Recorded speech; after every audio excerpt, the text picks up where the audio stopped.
Now available in paperback and e-readers. John Haynes, 1987. Learn lessons about life and teenage love in the 1980s in this coming-of-age John Haynes story. Get your copy of John Haynes, 1987 in paperback and e-readers at Amazon.com and online booksellers everywhere.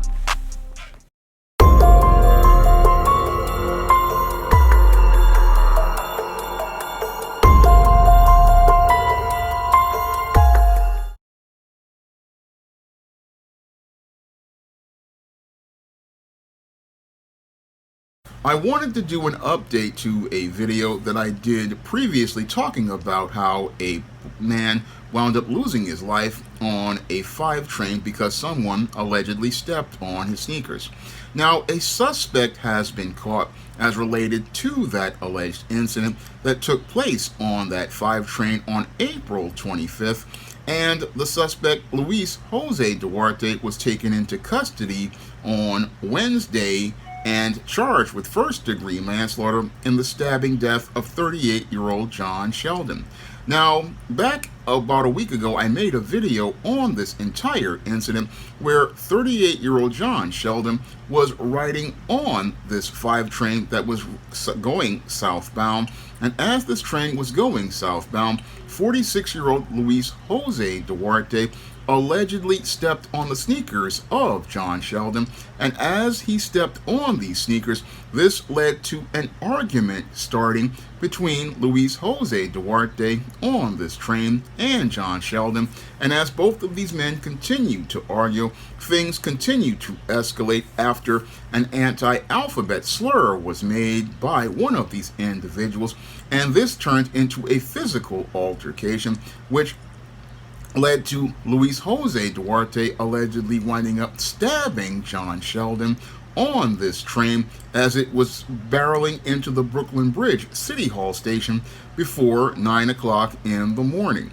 Now, after winding up allegedly stabbing John Sheldon, Luis Jose Duarte basically fled the scene as John Sheldon was taken to the hospital in critical condition, but sadly wound up dying as a result of his injuries. And as Luis Jose Duarte ran from the station, eventually he basically fled the scene but was caught by police before 10 a.m. on Wednesday and was taken into custody. Now, the NYPD see the alleged behavior of Luis Jose Duarte as an isolated incident, but when I take a critical examination of this whole incident in the previous video, I definitely see it as, yet again, another pattern and profile of beta male behavior, like I talk about in my book, The Man Crisis. And it's clear to me is that this entire incident was due to the low self-esteem of both of these males, John Sheldon and Luis Jose Duarte, who were participating in the same type of dysfunctional behavior I saw way back growing up in the late 1980s from teenage boys and young men back in that time. Now, during that time, a lot of young black males basically got caught up in the popularity of wearing these expensive sneakers, and as they got caught up in the popularity of wearing these sneakers, they used these sneakers as attachments to basically look to elevate their social status and elevate their self-worth, basically putting their self-esteem in the shoes that were on their feet instead of understanding their value of as men and boys, and understanding their own self-worth should not be connected to something material. No, what happened to a lot of young black boys of Gen X, sadly, is a lot of us thought that we need to put our self-esteem on our feet, and wearing these expensive sneakers would basically show people how valuable we are, not understanding that our value comes from God, who loves us because he created us. But sadly, many of these young men did not get that message, and that's why they go out here and put such value on these shoes to to the point where they basically will sacrifice their intangibles of manhood, such as their dignity, such as their self-respect and their self-worth, for a pair of expensive sneakers that basically only cost $4 for a corporation like Nike to make in China. And they get them to go out here and spend hundreds of dollars on these sneakers, all while these men basically don't see the value of themselves, to the point where they look to preserve intangibles of their manhood, such as their dignity, their self-respect, their freedom, and their lives. That's what's happened here as related to these grown men. Again, you've got one man who's nearly 40 years old. You've got another one who is 50 years old. And again, both of these grown men basically see their value being less than a pair of sneakers. And that's the whole sad part related to this story. These men basically who are older, and again, almost 40 and 50 years old, still put sneakers above their own self-worth. And that's the whole saddest part related to this entire incident, is that you've got grown men who are the age of fathers, but not having an example of a father. And that's why these males basically were not acting like men, but created a crisis on that train. A crisis on that train all over a pair of sneakers that they possibly paid maybe $100, $200 for, that only cost $4 to make in a Chinese factory, and put their own health, safety, freedom, and lives in jeopardy over these shoes. That's the sad part that happened here as related to this entire really troubling incident for me, as I see it, because it shows, sadly, while these men have grown old, they never really grew up, and they never really grew up to come out and actualize their potential as related to developing their self-worth as men, to understand that there are things more important for a man than, again, keeping a pair of shoes clean. Again, when it comes to shoes basically are something that are gonna come and go in your life. And usually after about 90 days of wearing those same sneakers up and down the block, those sneakers basically are gonna get worn down. And over time, you're not going to care about those sneakers after 90 days, and you're not going to care about those sneakers after 90 days because, one, you've basically, again, worn those shoes. Two, they no longer are social currency, because what happens with companies like Nike and Reebok and New Balance is that they come out with a new set of shoes, a new group of shoes for the next season. And eventually you don't care about those kicks because you can't use them as attachments anymore. No, you can't use those sneakers to, again, bluster your self-esteem because they're no longer considered to be cool anymore. And that's why people, again, don't really care about these sneakers after 3 months, or in some cases where you wear them in the rain. But this wasn't about the sneakers. It was about these guys trying to flex, trying to go out here and try to show how that they were men. But neither one of these males were not men, because, again, when it comes to a man understands that his self-worth is not defined by attachments like sneakers. No, it's defined by the Most High God who made him a man. And again, your worth is defined by God who made you a man, and he loves you as a man. And he wants you to see yourself as having worth, and see your relationship with him as having worth, because he said, "Ye shall have no gods before me." This is the first commandment he made in the 10 Commandments, and to love the Lord with all your heart, soul, and strength. But many of these men who go out here and have their self-esteem on their feet, they basically see these sneakers as an idol attachment that they use to, again, be able, that they worship to the point where they're willing to, again, sacrifice their intangibles just to preserve their cleanliness, again, preserving it and looking to preserve it. And again, this is idolatry. Again, you're putting more value on these sneakers than you would God, or you would even put on yourself. And again, that just shows the low self-esteem that many black and Latino men have, because we have a black man and a Latino man in this whole situation, again, looking to again argue on a 5 train as people are going to work. As people are going to work, these guys are working on trying to show out with these attachments, trying to create a covert contract where they're thinking they're going to impress people, thinking they're going to impress someone with these sneakers, but nobody really cares, because if you're on a train again at 8 o'clock in the morning, because this happened in 8 o'clock in the morning, again, this is the time when folks is going to work. And when you're going to work, like I said in the previous video, you ain't really thinking about no shoes. Again, if you making good money, you're not thinking about showing out with some sneakers. Again, that's something that an adolescent does, because an adolescent doesn't know anything about life at that point. And what happened here between this almost 50 and 40-year-old man is, again, they showed how they were stuck in a state of arrested development, where they were still, again, at a mental age of about 15, 16, maybe 17 years old, and again, had grown old but had not grown up, because when a man grows up, he don't really make his shoes out to be attachments. No, his shoes are about something that he wears to take care of business, to go from A to B.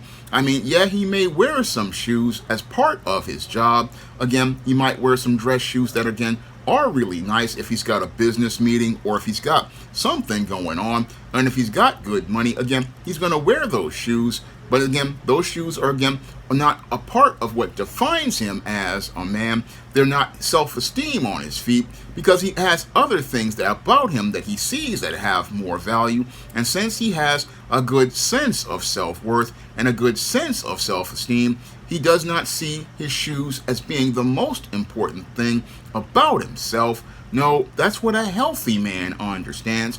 A healthy man understands that, again, what defines him as a man is, again, he was made by God, and God made him for a purpose, and because he loves himself, he does not put all of his value on a pair of shoes. Again, a pair of shoes that, again, in 3 months, when they get creased and worn down, you ain't gonna want to see, because there's gonna be new sneakers in the window of the Dr. J's when it was around, or the VIM, or the Nike website, or the New Balance website, because I go to these websites. Sometimes I look at the New Balance 2002R, and again, new shoes in new colors, and then the old shoes go on clearance. That's how I got a cool pair on the Saks Fifth Avenue site. Again, saw those shoes, and again, they were coming off a cycle of clearing them out, and got them for half price. And again, when these sneakers are half price, most of these guys don't want to wear them because they want to be the cool guy. They want to use the shoe to get the attention of everyone. But when this guy, again, was on the train, he was basically out here looking to get attention the way Pookie does with his sneakers.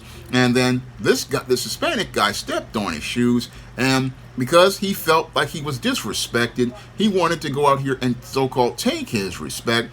But the sad part is that that request to take his respect led to him wind up with his life taken impulsively by a man who did no critical thinking about more important intangibles, such as his dignity, such as his self-respect, such as his freedom. Was not thinking about those things because he was caught up in his feelings on a train while people were going to work. Now, the guy who was stabbed, John Sheldon, allegedly had 91 arrests as related to his life situation, as related to hustling with trying to get people to buy swipes with Metro cards. Again, this guy basically, again, while he was a Pookie, he did have a right to his life, but the whole thing is he didn't value his life because he didn't have self-esteem, didn't have self-worth, was not taught that your value as a man doesn't come from a pair of shoes. And that's the whole sad situation about this whole incident.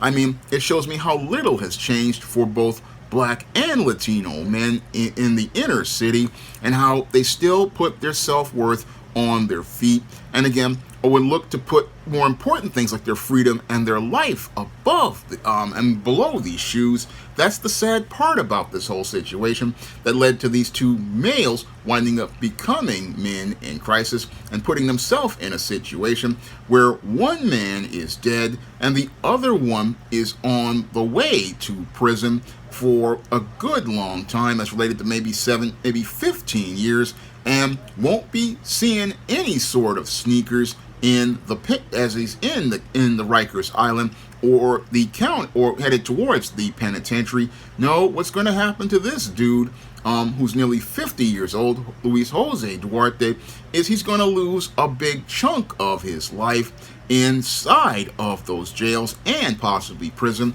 where he will basically be going from wearing those expensive sneakers to now wearing the plastic shoes that they provide for you in the penitentiary that in some cases have been previously worn. And again, you got to wear somebody else's shoes and then fight to keep those plastic shoes from guys in the penitentiary because the COs don't care. And you're going to have to be fending off Bubba, Tiny, Roscoe, Big Dave, Melvin, and Mr. Sprinkles in order to keep those shoes and hope that they don't not only that you can keep those shoes, but keep your dignity because of all the slop they serve inside of the jail and the prison. Serve in the prison and will lead to you possibly trading your dignity for items in the commissary, such as Little Debbie snack cakes, ramen noodles, packets of Crystal Light lemonade, packets of Crystal Light tea, Keef coffee, Taster's Choice coffee, off-brand orange drink, off-brand grape drink, off-brand lemon lime drink, off-brand fruit punch, off-brand apple juice, off-brand Oreo cookies, off-brand duplex cookies, off-brand vanilla wafers, off-brand ginger snaps, off-brand chocolate wafers, off-brand off-brand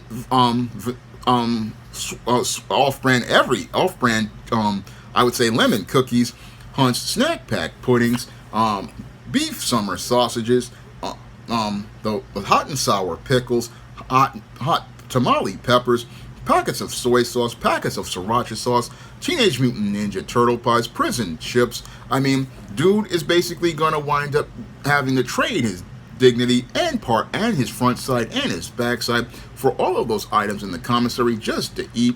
And again, he will be in the situation, again, getting stuffed by these guys in a spit roast. And then Mr. Sprinkle's gonna come in, again, spray the front side and the back side with his special sauce. And this dude will regret it when he calls all the guys from Cell Block D to come in and see his handiwork as he splits the cheeks open and shows this older man's backside looking like the inside of Louisiana crunch cake. I mean, that's a sad fate to come from. I mean, you're basically free in this city, but this dude sacrificed his freedom because he got caught up in his feelings over something many adolescents get upset about, because adolescents value sneakers more than their dignity, whereas men understand, okay, it's a pair of shoes. Dude, your shoes may get stepped on when you're riding on a crowded train and you go into work. When you're riding a crowded train and you go into work, you're going to have to deal with people stepping on your shoes, but you accept it because, okay, that happened, but I want to get this money. And again, want to get this money as related to your career. Again, because if you're making money, you can go out here and buy more than one pair of shoes. And again, true to the game, ballers, again, who have money, they understand, look, if that pair of kicks gets dirty, again, I can go to the shoe doc, he can pump the foam and put it in the zone, clean them up real nice, and I can still be out here free, out here be able to do something. And again, even true to the game, ballers, they have more than one pair. Usually they buy 2 pairs of the same shoes, especially if they buy in white Air Force Ones, and they understand, again, there's more value to them than those shoes. And again, don't really take those shoes as something important. No, they don't go out here and take those shoes as anything important and don't really care too much about those shoes. No, they understand that there's more important things. Again, if a man is about something, again, he's 8 o'clock in the morning, he's going to work. And again, if he's going to work, he's basically taking care of business. And again, he ain't really thinking about no shoes like that to the point where he's like, oh, I got to get upset over somebody stepping on their shoes. I mean, you might get a little upset about it, but you understand, okay, that's just part of life. I mean, shoes are not your life. Again, they're not everything you can possibly get you if you're making good money. Again, it's not that much money to get you another pair of kicks or be able to go out here and get yourself another pair. No, you understand that there's more important things. And again, if you have dignity about yourself and a sense of self-worth, you're not going to, again, put your freedom and your life at risk over a pair of shoes that, again, you will not care about in 3 months. And if you have money, it'll be basically in the thrift store in 6 months because you bought some more shoes. So that's what happens again when you have a healthy perspective on shoes. You understand there's more important things related to you as a man, and you don't want to go out here and do things to put yourself in jeopardy over something so trivial. But sadly, many young black males and young black men again don't have self-esteem, don't have self-worth, and weren't taught this by their fathers or other people in their lives. And that's the sad part that I grew up with in the late 80s, because so many guys basically destroyed their lives, destroyed their entire life plan, because they got up in their feelings over some old shoes that, again, you ain't going to see, you ain't going to care about in 3 months, possibly going to be in the garbage in more than a year if they're not sent to the donation places like the Salvation Army and other places. And again, this is what many males don't get a lesson on from their fathers, as understanding their worth as a man. And sadly, what happens, because these boys don't get those lessons in manhood as men, is that they wind up in these tragic situations. And what really saddens me is that you've got a young man in this tragic situation almost 40 years since the days of the late 80s and the 90s in the crack epidemic, where all this started around. And again, sadly, many of these guys, again, didn't learn lessons about manhood from many of us Gen X men, and many of us Gen X men, sadly, didn't learn those lessons. I mean, here's a man who's near 40 and another one near 50, and still, again, acting like teenagers, showing me that they never grew up to become men, but wound up sadly becoming men in crisis. Now, if you want to learn how to identify the behavior of a male like this so that you can either help that person out or look to avoid that situation, you can pick up my book, The Man Crisis, on Amazon.com in paperback and Kindle format. You can also find The Man Crisis at other online booksellers like Draft the Digital, Google Play, Barnes & Noble, and big box retailers like Walmart and Target. And if you'd like to see me make more videos talking about the season of the simp and the man crisis revolving around it, and learn what you need in order to be safe, you can help support the channel by helping me to be able to make more content by dropping donations to the Patreon, the PayPal, or the Cash App by clicking the links in the description box. That's all I have to say for this video. You can comment, rate, and subscribe. Now available in paperback and e-readers, Esteemed Season of the Witch Girl. The aspiring angel takes on a wicked teenage witch in this action-packed, all-new Esteemed series adventure. Pick up your copy of Esteemed Season of the Witch Girl in paperback and e-readers at online booksellers today. Now available in paperback and e-readers, John Haynes, A Thorn in My Side. The man who rules the world takes on an agent from the CIA from the Black Boule in this all-new John Haynes series adventure. Get your copy of John Haynes' A Thorn in My Side in paperback and e-readers at online booksellers everywhere. Support Black-owned and Black-operated digital broadcast media. www.niceradionetwork.com. Nice Radio Network, broadcasting 24 hours a day, 7 days a week.